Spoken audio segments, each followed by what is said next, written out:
दिल्ली में विधानसभा चुनाव की घोषणा बहुत जल्द हो सकती है। चुनाव आयोग अगले कुछ दिनों में ही इसकी घोषणा कर सकता है। राजनीतिक पार्टियों में आम आदमी पार्टी ने सबसे पहले अपने सभी 70 सीटों पर उम्मीदवार उतार दिए हैं। वहीं कांग्रेस ने 56 और बीजेपी ने अभी तक कोई भी लिस्ट जारी नहीं की है। बीजेपी के लिए इस बार का दिल्ली चुनाव खास होने वाला है। अरविंद केजरीवाल की पार्टी को हराने और दिल्ली में सत्ता का सूखा समाप्त करने बीजेपी अपनी रणनीति कुछ अलग लाएगी। मीडिया रिपोर्ट्स के मुताबिक इस बार बीजेपी दिल्ली में मध्य प्रदेश वाला विजयी दाव आजमाने की तैयारी में है। तो आइए इस खास रिपोर्ट में जानते हैं क्या है मध्य प्रदेश वाला दाव। आपको बता दें, नए साल की शुरुआत होते ही दिल्ली विधानसभा चुनाव को लेकर भाजपा में गहमा गहमी बढ़ती जा रही है। बीजेपी झारखंड चुनाव को सबक के तौर पर ले रही है। यही वजह है कि भाजपा नेतृत्व ने अपनी चुनावी रणनीति को लेकर अंदरूनी तौर पर काफी विचार विमर्श किया है। दिल्ली में टिकटों को लेकर देरी की है। सूत्रों के अनुसार पार्टी का मानना है कि जहां वह सीधे जनता तक अपना जुड़ाव कायम करने में सफल रही है, वहां उसे जीत मिली है, और जहां इस मामले में कमजोर पड़ी है, उसे वहां हार का सामना करना पड़ा है। उसका एक उदाहरण है हरियाणा, मध्य प्रदेश, महाराष्ट्र, राजस्थान। इसलिए अब भाजपा दिल्ली में सभी 70 सीटों के लिए उम्मीदवारों को लेकर मंथन कर रही है। बीजेपी दिल्ली में यह टिकट एक विशेष रणनीति के तहत देगी और इसके पीछे होगा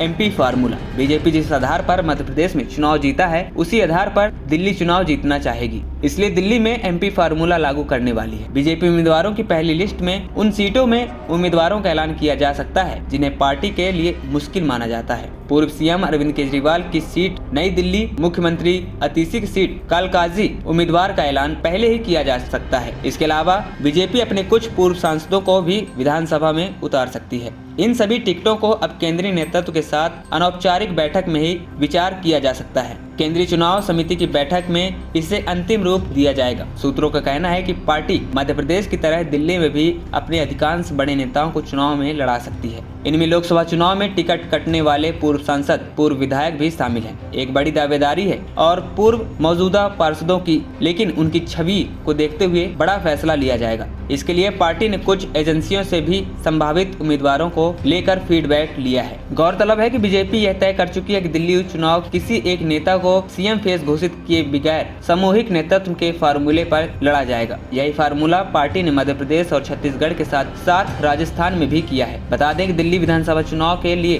तारीखों का ऐलान चुनाव आयोग जनवरी महीने के पहले हफ्ते में कर सकता है और इससे पहले सभी 70 सीटों के लिए बीजेपी उम्मीदवार घोषित करने की तैयारी में है। दिल्ली विधानसभा चुनाव फरवरी की शुरुआत में शुरू होने की संभावना है। वहीं दिल्ली विधानसभा चुनाव में बीजेपी खास रणनीति के साथ उतरेगी। पार्टी सूत्रों के मुताबिक बीजेपी होने वाले विधानसभा चुनाव में आम आदमी पार्टी और पूर्व सीएम अरविंद केजरीवाल को कथित भ्रष्टाचार के मुद्दे पर घेरेगी। अब भगवा पार्टी का चक्रव्यूह कैसे तोड़ पाएंगे अरविंद केजरीवाल, यह समय ही बताएगा। एएनपी टाइम्स की रिपोर्ट।